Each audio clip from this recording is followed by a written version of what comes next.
Welcome back to my YouTube channel. आज से हम स्टार्ट करने लगे हैं 5 सेंटेंसेस एवरी डे, यानी इंग्लिश के 5 सेंटेंस हर रोज़ हम सीखेंगे। हर रोज़ हम उन 5 सेंटेंसेस को ना सिर्फ सीखेंगे बल्कि बोलेंगे और लिखेंगे भी। और अगर आप ये रोज़ाना 5 मिनट दे सकते हैं तो आप यकीन कीजिए कि कुछ ही हफ्तों बाद आपकी इंग्लिश बहुत ही इम्प्रूव हो जाएगी। तो आइए स्टार्ट करते हैं। तो आज के पहले लेसन में हम पढ़ेंगे मीटिंग समवन यू डू और डोंट नो, मतलब कि उन लोगों से मिलना जिनको आप पहले से जानते हैं या नहीं जानते।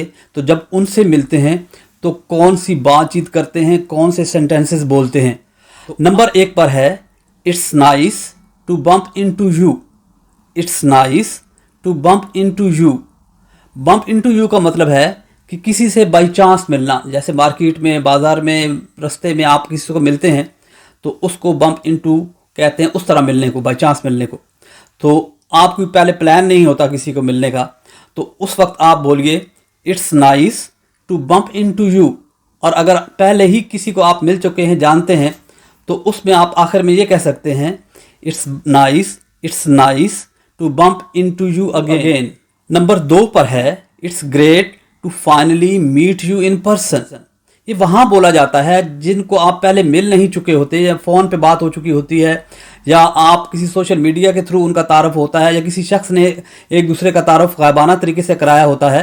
तो जब आप उस शख्स से मिलते हैं तो आप बोलते हैं great to finally meet you in person. It's great to finally meet you in person. Number 3 पर है speak of the devil. Speak of the devil का मतलब है कि जब कोई आपके पास मौजूद नहीं होता और आप उसके बारे में कोई अच्छी बातें कर रहे होते हैं, उसके किसी काम की तारीफ कर रहे होते हैं, तो वो अचानक आ जाता, आप कहते हैं speak of the devil. Speak of the devil. Number 4 पर है I have heard so much about you. I have heard so much about you.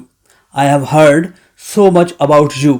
ये वहाँ पे बोला जाता है कि जब कोई ऐसा शख्स आपके पास आता है मिलने के लिए, या आप उसे मिलते हैं, तो आप उसे कहते हैं कि वो मैंने तो आपके बारे में बहुत सुना है और उसकी बहुत तारीफ़ें पहले आप सुन चुके हैं। तो तब आप उस शख्स से कहते हैं कि I have heard so much about you.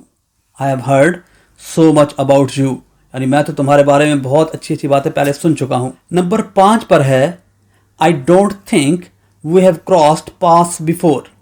I don't think we have crossed paths before. ये उस वक्त बोलते हैं जब आप कहते हैं कि मेरा नहीं ख्याल कि हम पहले भी मिल चुके हैं कहीं। यानी कोई शख्स कहता है कि पता नहीं हम पहले मिल चुके हैं या नहीं, अक्सर ऐसा होता है। तो आप उस वक्त बोलते हैं I don't think we have crossed paths before.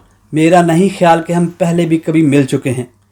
तो ये हैं वो आज के 5 सेंटेंसेस। इनको आप सीखें, इनको बोलने की प्रैक्टिस करें, और आप इनको डेली जो आपकी इंग्लिश है उसमें आप इस्तेमाल करते रहेंगे तो आपकी इंग्लिश इम्प्रूव होती जाएगी और अगले चंद हफ्तों में आप अपने आप को नेक्स्ट लेवल पे देखेंगे। इजाज़त दीजिए, फिर मिलेंगे।